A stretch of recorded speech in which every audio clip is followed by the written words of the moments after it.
রান্না করবো চন্দনা শুটকি। শুটকির সঙ্গে দেব করে ওই দেখুন ছুলিয়ে রেখেছি। আর ঝিঙা দেবো, ঝিঙাগুলো কেটে নেব। দেখুন তেল দিয়ে দিচ্ছি।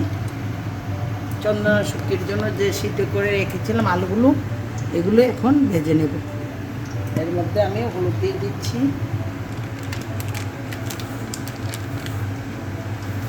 এক চামচের মতো লবণ দিয়ে দিচ্ছি। এই দেখুন আমি একটু হালকা করে মেখে নেব, তারপর কড়াইতে দিয়ে দেব।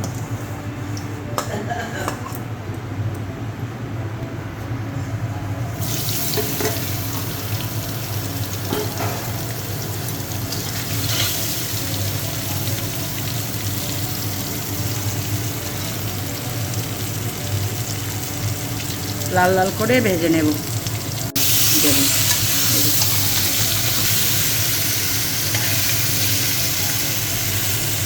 লাল লাল করে ভেজে নেব, কেটে নেব।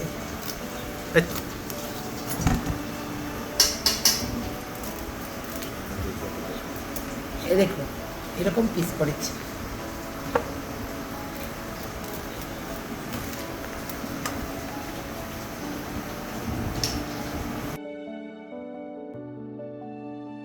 আলুগুলো ভাজা হয়ে গেছে, লাল লাল হয়ে গেছে, আমি নামিয়ে নেব।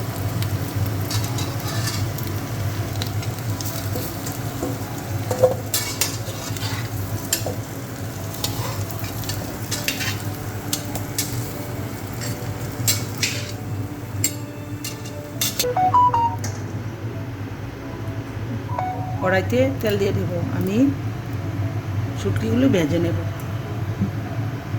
শুটকিগুলো ভেজে নেব, কড়াইতে দিয়ে দিচ্ছি। আমি শুটকিগুলো ভেজে এই দেখুন পেঁয়াজগুলো কেটে নিয়েছি। এখন আমি মরিচগুলো বেটে নেব, কাঁচা লঙ্কাগুলো বেটে নেব। আমি কাঁচা লঙ্কা ইউজ করি সবসময়, আপনার ইচ্ছা করলে লাল মরিচও ইউজ করতে পারি।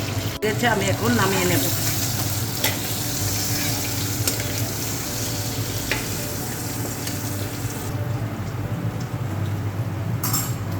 ঝিঙাগুলো এখন ভেজে নেব, হলুদ দিয়ে দিচ্ছি, আর একটু লবণও দিয়ে দেব।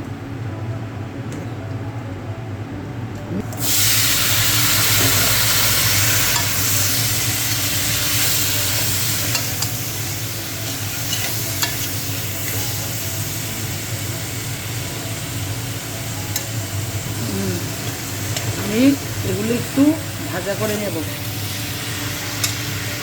এগুলো হয়ে গেছে, জলও ছেড়ে দিয়েছে, আমি এখন উঠিয়ে নেব। গাছের ঝিঙে একদম গলে গেছে।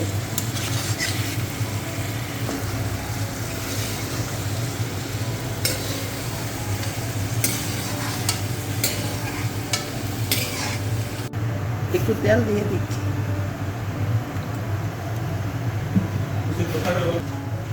এই দেখুন কেটে রেখেছিলাম, এগুলো দিয়ে দিচ্ছি।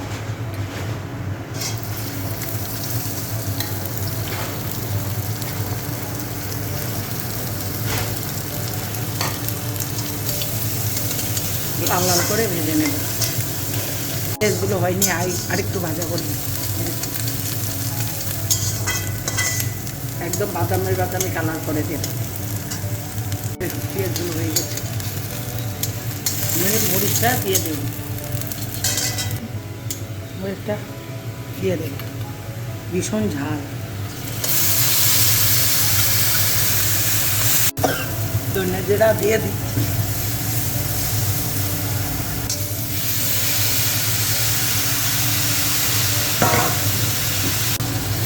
আমি এখন ঝোল দিয়ে দেব।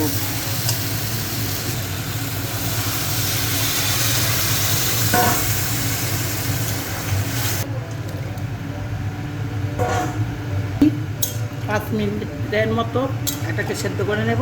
সেদ্ধ হলে আমার তরকারিটা কমপ্লিট হয়ে যাবে।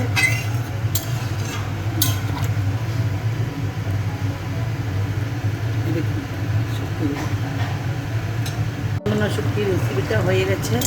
আর আমার এই রেসিপিটা যদি আপনাদের দেখতে বা খাওয়ার ইচ্ছে করে, তাহলে এটাকে আপনারা কমেন্ট করবেন, ফলো করবেন, আর বেশি বেশি শেয়ার করে দেবেন। তাহলে নতুন নতুন ভিডিও বানাতে আমার খুব ভালো লাগবে। করে দিচ্ছি।